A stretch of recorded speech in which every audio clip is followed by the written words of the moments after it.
Thank you. Good morning, everyone. As a three-time Paralympian, I took immense pride in representing my country on the international stage. Competing at the Paralympic Games was the pinnacle of my swimming career, and to stand on top of the podium to hear my national anthem is something that I, together with my family and my friends, will never forget and cherish for the rest of my life. Since the IPC suspended the Russian Paralympic Committee in August of 2016, I have regularly heard both sides of the argument for and against Russia's participation in IPC-sanctioned competitions in my position as chair of the IPC Athletes Council. 17 months ago, Russian para-athletes who had trained for years to compete at the Rio 2016 Paralympic Games could not participate on the biggest stage of all as a result of the RPC's suspension. It was a decision that was hard to take for all Russian para-athletes, and my fellow Athlete Council member, Mikhail Tretniev, has shared with us many of the views from the athletes from his home country. Ultimately, however, the IPC's decision of August 2016 was the correct one. It was necessary and proportionate to the situation it faced at the time, and was a decision that was supported by the majority of athletes from around the world. The reason why it was supported by so many is that as an athlete, when you line up on the start line, you want to do so confident that everyone is there on an even playing field. The McLaren report, published 54 days before the Rio 2016 opening ceremony, revealed the anti-doping system in Russia to be completely broken, and that both summer and winter athletes had benefited from practices that have absolutely no place in sport. Had Russians taken part in Rio 2016 or subsequent IPC sanctioned competitions, there would have been no trust, no certainty as to whether these athletes were clean or not, and no confidence that there was a level playing field for all competing para-athletes.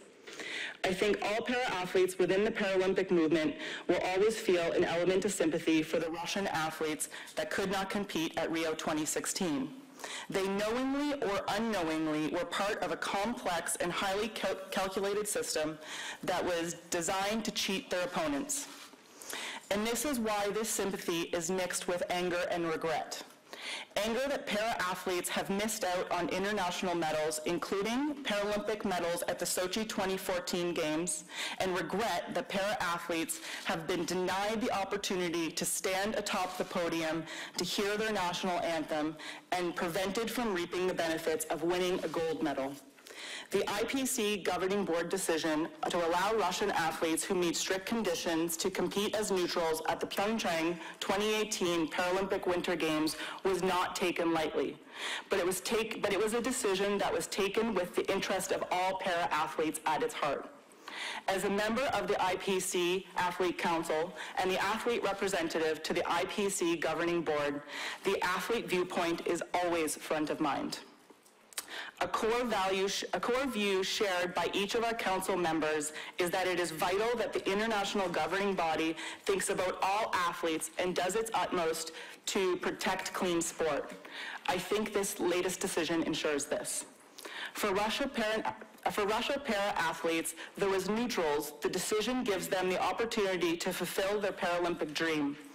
I am sure they would prefer to compete under their country's flag like every other para-athlete, but Russia's unwillingness to take responsibility for the biggest doping scandal ever to take place in sport should not be rewarded nor celebrated.